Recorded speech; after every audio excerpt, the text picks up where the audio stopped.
इंदौर की सांवरी विधानसभा में पूर्व मंत्री सज्जन सिंह वर्मा द्वारा कैलाश विजयवर्गीय पर दिए गए विवादित बयान के बाद बीजेपी कांग्रेस पर आक्रामक हो गई है। बीजेपी नेताओं ने मीडिया से रूबरू होते हुए कहा कि कांग्रेस ने हिंदू धर्म का अपमान किया है। सांवेर विधानसभा उपचुनाव को लेकर नेताओं के बीच जुबानी जंग बेहद तल्ख होती जा रही है। भाजपा के राष्ट्रीय महासचिव कैलाश विजयवर्गीय पर पूर्व मंत्री सज्जन सिंह वर्मा द्वारा आपत्तिजनक बयान देने से सियासी पारा गर्मा गया, जिसे लेकर भाजपा के वॉर रूम से बीजेपी नेताओं ने कांग्रेस पर जमकर निशाना साधा। वॉर रूम के प्रभारी बाबू सिंह रघुवंशी ने कहा कि बाल बढ़ाना हिंदू धर्म की संस्कृति है। भगवान राम ने भी अपने केश बढ़ाए हुए थे। ऐसे में सज्जन वर्मा ने केश बढ़ाने को पाखंड कहकर हिंदू धर्म का अपमान किया है।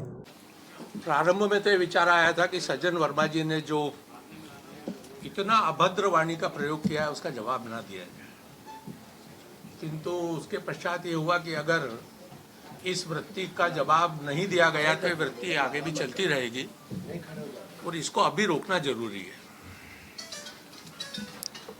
परंतु आप सबको मालूम है कि श्रावण महीने में 10, 12, 15% हिंदू अपनी दाढ़ी बढ़ाते हैं, कटिंग बढ़ाते हैं, वो नहीं बनवाते हैं। नवरात्रि में भी कुछ लोग ऐसा करते हैं। मेरा मुंडन तो 6 वर्ष की अवस्था में हुआ था, क्योंकि एक मानता ले रखी थी घर वालों ने, और मेरे बड़े भाई साहब का 9 साल की उम्र में हुआ था। इसलिए ये केश बढ़ाकर पूजा पाठ करना ये हिंदू धर्म का एक अंग है। हमारे सारे साधु संत, भगवान राम जी स्वयं 14 साल वनवास में जब रहे तो उन्होंने केश मुंडन नहीं करवाया।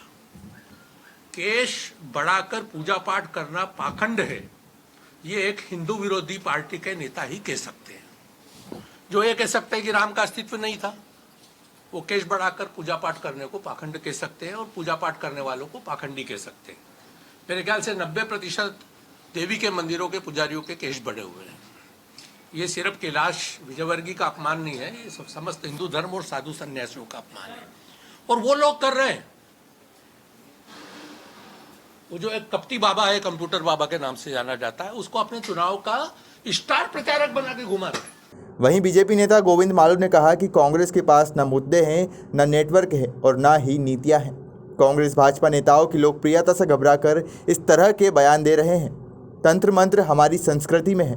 गोविंद मालू ने कांग्रेस को चेताते हुए कहा कि अगर इस तरह की बयानबाजी नहीं रुकी तो हम कांग्रेस नेताओं के निजी जीवन और घोटालों का खुलासा करेंगे। उनके पास न मुद्दे हैं, न कोई विचार है, न कोई नेटवर्क है, न नीति है और न कुछ उपलब्धियां हैं। उनके पास तो शुरू से छल फरेब और धोखा रहा है, और इसीलिए वो इस तरह की असंयत भाषा, असंसदीय भाषा का उपयोग करते हैं। हमारे नेताओं की लोकप्रियता से घबराकर वो उनके बारे में अनर्गल बात करते हैं, तंत्र मंत्र करते हैं, ये करते हैं, वो करते हैं। अरे वो इतने धार्मिक हैं, 9 दिन तक उपवास रखते हैं, मौन व्रत रखते हैं। इनको उसमें खोजना है कुछ, और कुछ गलती दिखती नहीं है तो उसी में खोजते कि तंत्र मंत्र करते हैं। मतलब 9 दिन की माता जी की पूजा पाठ को वो तंत्र मंत्र के रूप में, और यदि मंत्र तो हमारा भारतीय संस्कृति का आभूषण भी है और हमारा आराध्य है। मंत्र को हम रोज उच्चारण करते हैं, उसमें उस पर आपत्ति ले रहे हैं। राम को, बाबू दादा ने कहा कि राम को काल्पनिक, राम को का अस्तित्व नहीं मानते थे ये लोग। तो इन्होंने तो हलफनामा दिया, राम सेतु का अस्तित्व नहीं मानते थे। आज वो मर्यादा पुरुषोत्तम, उनके नेता मर्यादा पुरुषोत्तम बता रहे हैं उनको। तो इस तरह की अनर्गल भाषा का हम उपयोग इसलिए नहीं करते हैं क्योंकि हमारे पास कहने को विकास और सुशासन पर बहुत सारी बातें, एनडीए सरकार की भी, मध्य प्रदेश सरकार की भी। और ये तो इतने ज़्यादा बोरा गए हैं, सत्ता पहले तो मिली नहीं 15 साल, और अल्पमत की सरकार हमने बनाने दी इनको। ये अल्पमत की सरकार थी, कोई जनादेश नहीं मिला था। हमने कहा अगर 4 भी हमसे ज़्यादा है तो आप बनाइए, चलाइए। इन्होंने जैसे तैसे जोड़ तोड़ करके सरकार बनाई, और उसके बाद जो मध्य प्रदेश के संसाधन का दुरुपयोग किया। लगातार रोज एक सूची आती थी तबादलों की, उसमें भ्रष्टाचार, और मध्य प्रदेश की संपत्ति बेचने के लिए इन्होंने कमेटी बना दी पीडब्ल्यूडी की, कि मध्य प्रदेश की संपत्ति को नीलाम कर रहे थे लोग। ये ऐसे हैं, ये इस तरीके के लोग जो अब इस तरह की भाषा का यदि उपयोग करेंगे तो हम इनके खिलाफ, और इनके जो निजी जीवन के बारे में जो हमारे पास जानकारियां हैं हम उसको भी साझा करेंगे और हम उनको भी लोगों के सामने लाएंगे। चाहे उसके कुछ भी परिणाम हो, लेकिन हम इनके जो निजी कामकाज घोटाले उनको भी हम आपके सामने लाएंगे। भाजपा प्रवक्ता उमेश शर्मा ने कहा कि सज्जन सिंह वर्मा और जीतू पटवारी ने मर्यादा का उल्लंघन किया है। जिस दिग्विजय को चुन्नू मुन्नू कहने पर सज्जन वर्मा का कलेजा धधक रहा है, उसी दिग्विजय को वे मां की गाली देते हैं, जिसके साक्ष्य हमारे पास हैं। उमेश शर्मा ने कहा कि कैश बढ़ाना हमारी संस्कृति में है। कमलनाथ क्या मिस वर्ल्ड हैं? प्रेमचंद गुड्डू क्या मिस यूनिवर्स हैं? हमारा चर्चा का मूल विषय है, वो चर्चा का मूल विषय ये है कि सांवेर उपचुनाव के जो कांग्रेस पार्टी के प्रत्याशी हैं, उनकी नामांकन सभा के अंदर जिस प्रकार की भाषाई अभद्रता का परिचय कांग्रेस के मित्रों ने दिया है, वो बहुत वेदनादायक है, वो बहुत दुखद है। और सज्जन सिंह जी वर्मा जी ने और जीतू पटवारी जी ने मर्यादा की सारी सीमाएं तार-तार कर दी और उल्लंघन कराए। हालांकि सज्जन वर्मा जी के मुखारविंद से इस प्रकार की आशालीनता सुनकर हमको आश्चर्य इसलिए नहीं होता है कि उनकी आशालीनता तो बहुत पराकाष्ठा तक पहुंचती है।